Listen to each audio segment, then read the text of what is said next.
Have you ever set an alarm with a massive plan to finally change your life, but hit snooze 5 times the next morning and wake up feeling like a failure before the day even started? Most people think they just have a motivation problem, but the truth is actually a lot heavier. You have a self-trust problem. See, every time you tell yourself you're going to do something and then you don't, your brain stops believing you. It starts to predict that you won't follow through, which is why you second-guess every new goal you set. But there is a way to rebuild that trust from the ground up, and it starts with a system I call the identity vote. Welcome to Systematic Soul. Today, we're talking about why 5 a.m. isn't just a time on the clock, it's the ultimate polling station for your future self. Your identity isn't built through affirmations or faking it until you make it. It's built through repeated experiences in hard evidence. Every action you take is a vote for the person you want to become.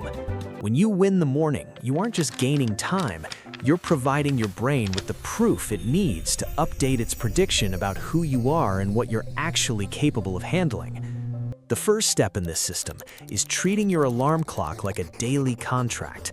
When that alarm goes off at 5 a.m. and you actually get out of bed, you've kept the very first promise of the day.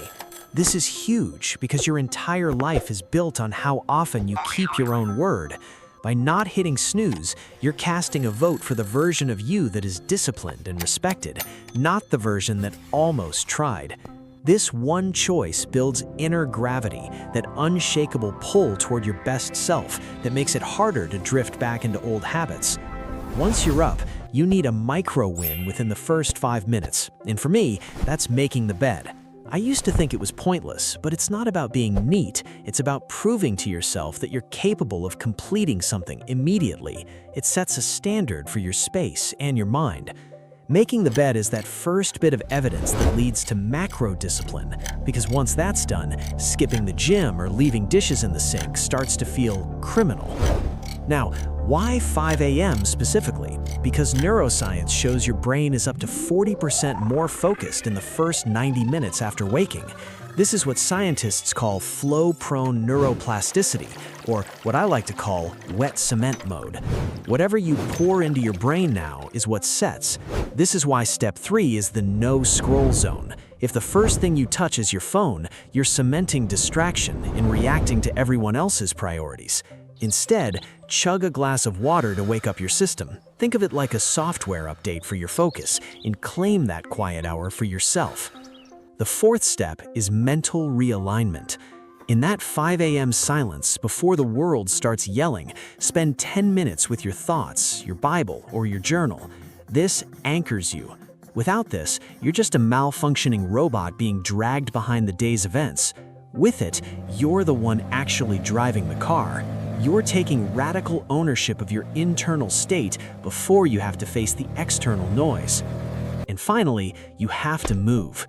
It doesn't have to be a 10-mile run. Even a 10-minute walk or a few heavy lifts changes your physiology, which in turn shapes your psychology.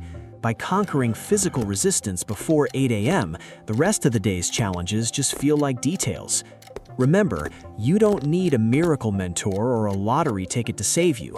You are the rescue team.